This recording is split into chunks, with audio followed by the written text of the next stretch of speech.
ఏపీకి తుపాను గండం పొంచి ఉంది. విశాఖ వాతావరణ శాఖ తాజాగా విడుదల చేసిన బులెటిన్ ఇదే విషయాన్ని స్పష్టం చేస్తోంది. తూర్పు మధ్య బంగాళాఖాతంలో నిలకడగా కొనసాగుతున్న వాయుగుండం ప్రస్తుతం పోర్ట్ బ్లెయిర్కు వాయువ్య దిశగా కేంద్రీకృతమైందని వెల్లడించింది. క్యాంట్ తుపాను స్థిరంగా కదులుతున్న వాయుగుండం ఈ సాయంత్రం తుపానుగా మారే అవకాశం. మచిలీపట్నం, కృష్ణపట్నం, నిజాంపట్నం, విశాఖపట్నం, కాకినాడ, గంగవరం పోర్టులో ఒకటో ప్రమాద హెచ్చరిక.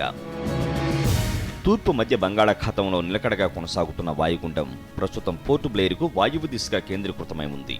ఇది బలపడి ఇవాళ తీవ్ర వాయుగుండంగా మారుతుందని, ఆ తర్వాత మరో 24 గంటల్లో తుపానుగా మారుతుందని వాతావరణ నిపుణులు హెచ్చరిస్తున్నారు.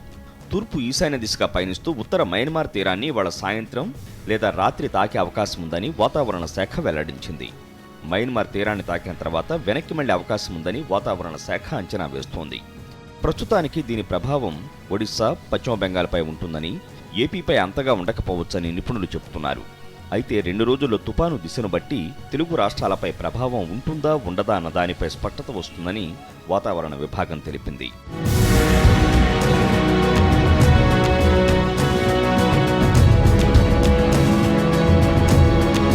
వాయుగుండం తుపానుగా మారనున్న నేపథ్యంలో మచిలీపట్నం, కృష్ణపట్నం, నిజాంపట్నం, విశాఖపట్నం, కాకినాడ, గంగవరం పోర్టుల్లో 1వ నంబరు ప్రమాద హెచ్చరికను జారీ చేశారు.